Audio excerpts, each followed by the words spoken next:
Activités et événements ne permettent pas de représenter complètement un processus. On ne peut que formaliser ce que l'on appelle le chemin parfait, c'est-à-dire le déroulé du processus lorsque tout se passe bien. Dans notre exemple, que se passe-t-il en cas de paiement par chèque? Que se passe-t-il si le paiement est refusé par carte bancaire? Ou encore si le client a une carte de fidélité? On se rend rapidement compte que notre modèle n'est pas complet. Pour répondre à notre problème, nous devons introduire un nouveau concept, les passerelles. Une passerelle, formalisée par un losange, permet de contrôler le flux d'orchestration en proposant des chemins parallèles ou alternatifs. Il existe plusieurs comportements de passerelle. Nous allons dans cette vidéo étudier la passerelle alternative. La passerelle, qui permet de créer des alternatives, se nomme la passerelle exclusive. C'est la passerelle par défaut.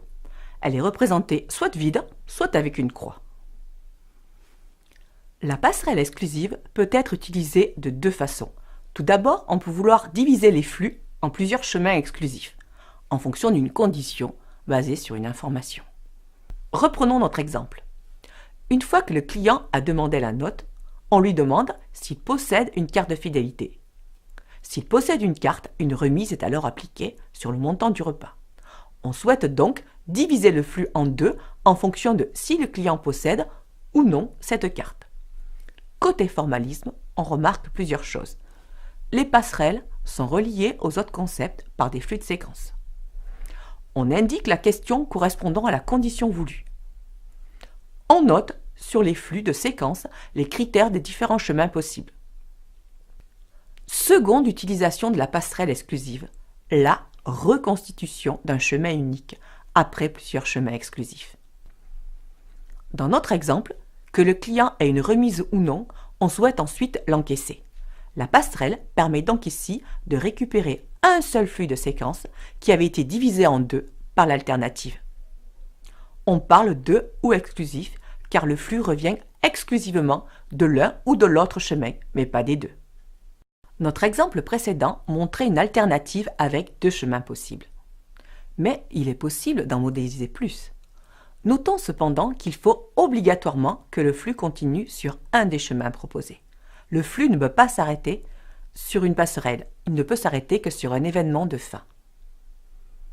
Il arrive ainsi que l'on ait besoin de spécifier le chemin par défaut, c'est-à-dire le chemin de flux qui sera choisi si aucun autre des chemins ne valide la condition.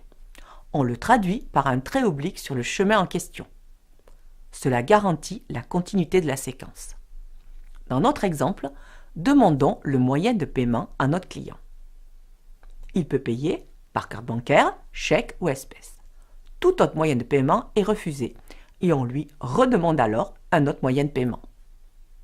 Le chemin par défaut permet de modéliser toutes les autres propositions que celles permettant l'encaissement. Grâce à ces passerelles, notre modélisation est beaucoup plus complète et reflète la réalité du processus. Nous verrons dans une autre vidéo qu'il existe d'autres types de passerelles.